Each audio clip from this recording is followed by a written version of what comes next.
de nous accueillir dans cette belle ville de Strasbourg, capitale européenne. Et puis surtout, un grand merci à l'organisation du Salon EGAST qui nous accueille comme des princes, comme des présidents. C'est vraiment un grand honneur. Donc, je connais beaucoup d'Alsaciens ici et je les apprécie particulièrement. Donc, j'ai la chance de rencontrer, nous avons la chance de rencontrer très souvent Pierre Hermé, Pierre Chauchem, qui est le directeur d'un des plus grands hôtels au monde, à Bamounia. Donc, on a Nicole Bott, nous avons Olivier Nasty, grand chef alsacien à qui je souhaite le meilleur très bientôt, puisqu'il y aura, je lui souhaite la 3e étoile. Voilà. Donc, je voulais surtout dire qu'avec Fabrice, nous sommes très heureux de succéder à des parrains prestigieux comme Guillaume Gomez, qui est représentant personnel du président Macron, et de Marc Eberlin, un des plus célèbres chefs alsaciens. C'est vraiment un honneur pour nous de faire partie de ce salon. Ce salon EGAST qui défend les valeurs du savoir-faire de nos métiers. Je souhaiterais dire aussi que en France, la gastronomie, c'est vraiment un sport national.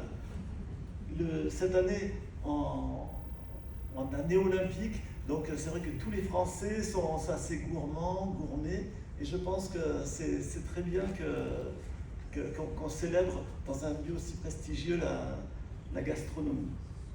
Je souhaiterais également vous dire combien nous sommes fiers de représenter le club des chefs d'État, le club des chefs des chefs.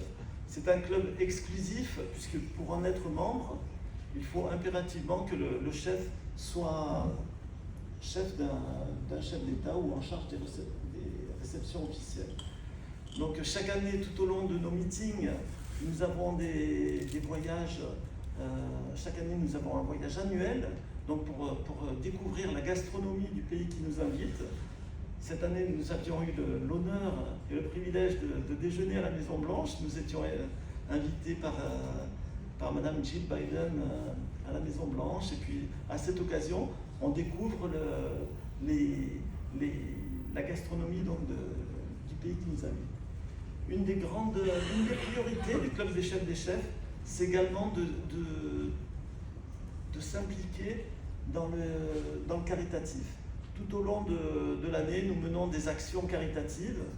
Donc cette année, lorsque nous étions par exemple à Washington, nous avions soutenu une organisation qui aide à la réinsertion des jeunes, et donc une association qui fournit jusqu'à 15 000 repas par jour à des jeunes qui vont à l'école, qui n'ont pas moyen de se nourrir. Et puis par la même occasion, cette association forme les jeunes au métier de l'hôtellerie.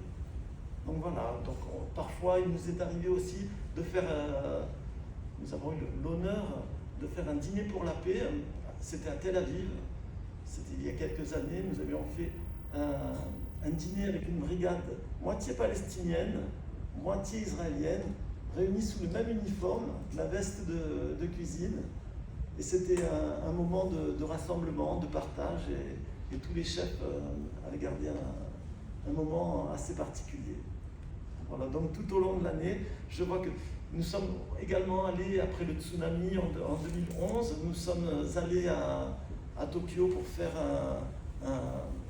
un repas pour soutenir les victimes du tsunami, pour récolter des fonds. Également pour aider, nous sommes partis à Kezenuma par exemple, pour aider les producteurs de wakame à redémarrer leur activité, donc à faire la première récolte de wakame après le tsunami. Donc tout au long de l'année, nous faisons donc ce genre d'action. Donc notre club avait été créé par M. Gilles Bragard en 1977.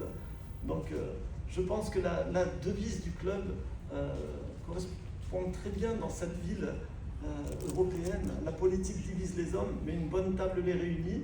Et tout au long au quotidien, on essaie de faire en sorte de créer des moments propices à l'échange et au partage. C'est pourquoi merci beaucoup au Salon EGAST de nous accueillir. Et c'est une grande fierté. Et puis longue vie à ce beau salon. Merci.